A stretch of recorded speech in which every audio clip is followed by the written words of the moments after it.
वक्त की बात है, एक गांव में दो झींगे बेचने वाले अपनी अपनी दुकान लगाकर झींगे बेचा करते थे। दोनों की दुकान बहुत अच्छी चलती थी और लोग उनसे खूब झींगे खरीद कर ले जाया करते थे। वो दोनों झींगे शहर से आए एक व्यापारी से खरीदते थे जो उन्हें महंगे दामों में बेचता था और वो दोनों आगे लोगों को महंगे बेचते थे। भाई कितने का दे रहे हो एक झींगा? भाई 20 रुपए का एक झींगा है और एक पाव में 50 झींगे उतरते हैं। बताओ कितने दूं? अरे 20 रुपए का एक झींगा, अगर मैं एक पाव झींगे लूँ तो 50 के हिसाब से 1000 रुपए बनेंगे। भाई ये तो बहुत महंगे पड़ जाएंगे मुझे। हाँ तो सब लोग इसी हिसाब से खरीदते हैं। तुम कोई नए आए हो इस गांव में? यार 500 रुपए लगा लो एक पाव झींगों के। वाह वाह, शौक बादशाहों वाले और रेट फकीरों वाले। अगर औकात नहीं है झींगे खाने की तो मेरा वीर ब्रायलर मुर्गी खा, शाबाश। तू तो नखरे ऐसे दिखा रहा है जैसे इस गांव में सिर्फ तू ही झींगे बेचने वाला है। मैं दूसरी दुकान पर चला जाता हूँ झींगे खरीदने के लिए। हाँ हाँ चला जा, वहाँ पर भी यही रेट मिलेगा। फिर वो ग्राहक बिट्टू की दुकान पर आता है और उनसे झींगों की कीमत कम करने का कहता है। अरे भाई 1000 से कम में झींगे वाड़े में तो नहीं आते, लेकिन खैर मैं आपको 800 रुपए के एक पाव झींगे दे दूंगा। और मोटे तू फिर मार्केट खराब कर रहा है। तुझे कितनी बार कहा है कि रेट कम मत किया कर। अरे भाई आपको 1000 से कम वाड़े नहीं खाते तो मैं क्या करूं? मुझे तो 800 रुपए में वाड़े खाते हैं, मैं तो बेचूंगा। और किसने कहा था कि मेरे मुकाबले में यहाँ दुकान खोल कर बैठो?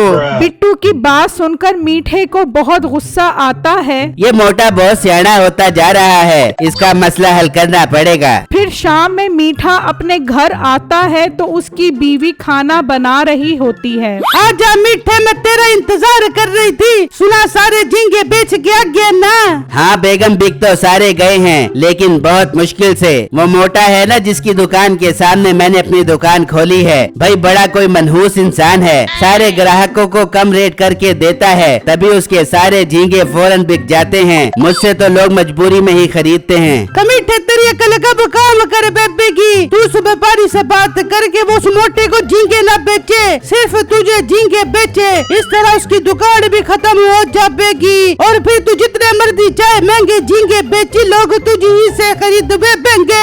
अरे हाँ बेगम, बात तो तूने अच्छी की है। मैं कल ही उसके घर जाता हूँ और उससे बात करता हूँ। अच्छा क्या बना रही है? जल्दी ले आ, बहुत जोर की भूख लग रही है। मीठे एकदम मस्त मसाला मार झींगे बना रही हूँ, खाएगा तो मजा आ जाएगा।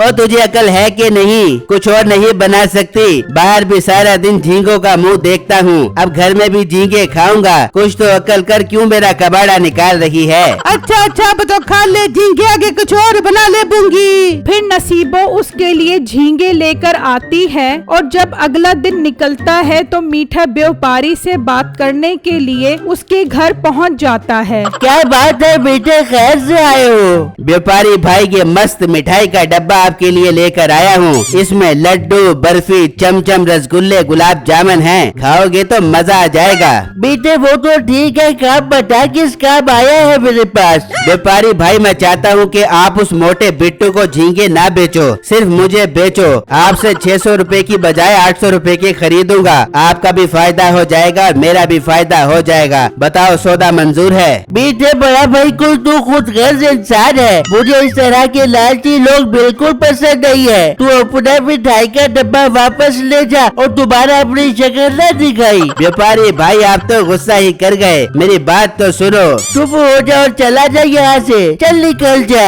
व्यापारी ये कहकर अंदर चला जाता है और मीठा भी गुस्से में वहाँ से चला जाता है और अपने ठेले पर आकर बैठ जाता है। ये व्यापारी मेरी बात सुनकर गुस्सा तो ऐसे कर गया जैसे बिट्टू इसका साला हो। अब क्या करूँ, मजबूरी है, रोज इसकी शक्ल ही देखना पड़ेगी। वो सोच ही रहा होता है कि व्यापारी झींगे लेकर आ जाता है। आओ आओ व्यापारी साहब, जल्दी जल्दी माल दे दो, ग्राहकों के आने का टाइम होने वाला है। हाँ व्यापारी साहब, मुझे भी जल्दी से दे दो। ग्राहक सिर्फ इसी के नहीं आने, मेरे भी आने हैं। बेटे तुझे अब मैं माल नहीं दूंगा। क्यों मेरे प्यारे व्यापारी भाई, आप मुझे माल क्यों नहीं ही दोगे। मेरी मर्जी, माल मेरा, इलाका मेरा, मैं जिसे मर्जी बेचूं तुझे नहीं दूंगा। व्यापारी सारा माल बिट्टू को देकर वहाँ से चला जाता है और मीठा मुंह ही देखता रह जाता है। उस दिन सब लोग बिट्टू से खूब झींगे लेते हैं और मीठे के इंतकाम की आग बहुत बढ़ जाती है। तभी मीठे का दोस्त वहाँ आता है। वो मीठे की ये हालत देखता है तो मीठा उसे सारी बात बताता है। अबे मीठे तू परेशान मत हो, चल मेरे साथ नदी पर, हम खुद वहाँ से झींगे पकड़ेंगे। भाई झींगे पकड़ना कोई आसान काम है भला, उसके लिए समंदरी कश्ती और जाल का होना बहुत जरूरी है। अरे यार कोशिश करने में कोई हर्ज है भला, तू चल तो सही। ठीक है चल। फिर वो दोनों वहाँ से निकलते हैं और गांव की नदी पर पहुँच जाते हैं। अबे इसमें कहाँ से झींगे होंगे यार, तू पहले से ही मायूसियों वाली बातें शुरू कर दिया कर। इसमें बहुत सारे झींगे हैं, तू नदी में छलांग मार कर पकड़ कर लेकर आ। बेटा उम्मीद तो नहीं है, लेकिन फिर भी तेरे कहने पर कोशिश कर लेता हूँ। मीठा अपनी शर्ट उतारता है और नदी में छलांग लगा देता है और थोड़ी देर नदी में देखने के बाद बाहर आता है। हाँ मीठे मिला कोई झींगा?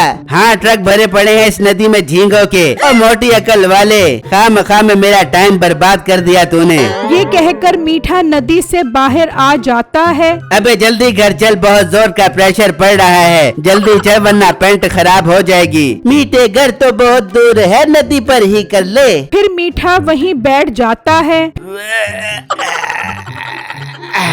फिर मीठा अपना काम करके फारिग हो जाता है। वाह यार सुकून मिल गया, बहुत हल्का हल्का महसूस कर रहा हूँ अपने आप को।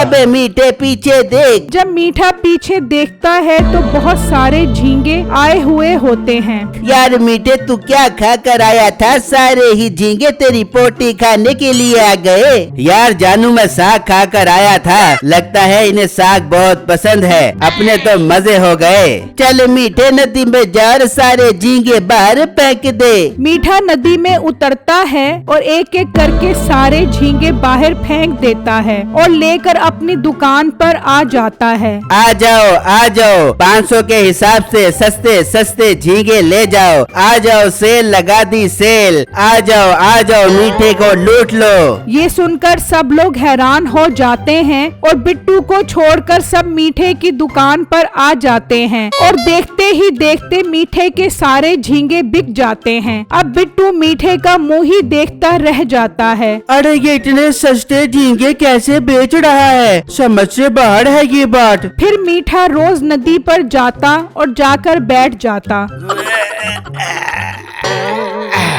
और जब सारे झींगे आ जाते तो नदी में कूद जाता और सारे झींगे बाहर फेंक देता और दुकान पर आकर सस्ते सस्ते बेचता। अब तो बिट्टू की दुकान पर एक भी ग्राहक नहीं जाता था। मामला कुछ खराब है, मुझे देखना पड़ेगा ये झींगे लेकर कहाँ से आता है। तभी एक आदमी वहाँ पर आता है। मीठे तेरे झींगे खाकर मेरे भाई की तबीयत बहुत खराब हो गई, कहाँ से लेकर आया था झींगे? दादी अम्मा की अलमारी से लेकर आया हूँ। ओ पागल, झींगे समंदर में रहते हैं, वहीं से पकड़ कर आया हूँ।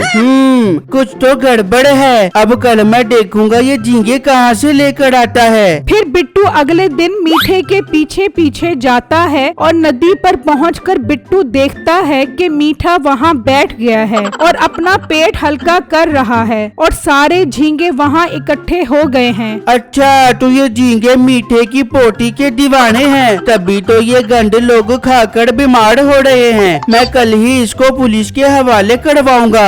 बिट्टू ये कहकर चला जाता है और अपनी दुकान पर आकर बैठ जाता है तो मीठा झींगे लेकर आ जाता है और सस्ते सस्ते बेचने लग जाता है। फिर अगले दिन बिट्टू पुलिस को लेकर वहाँ पहुँच जाता है और वो छुपकर देखने लग जाते हैं तो मीठा आता है और नदी पर बैठ जाता है।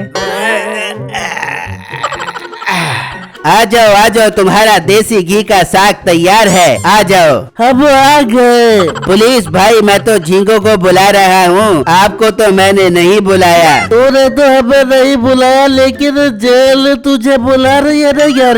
पुलिस भाई के यहाँ आकर गंडे काम करता है और गंडे झींगे लोगों को खिलाता है, तभी तो गांव के लोग बीमार हो रहे हैं। हाँ, अब तारे जाकर इसे ऐसे डंडे मारेंगे कि अब ये बीमार हो जाएगा। फिर वो मीठे को पकड़कर ले जाते हैं और बिट्टू की दुकान फिर से चलने लगती है।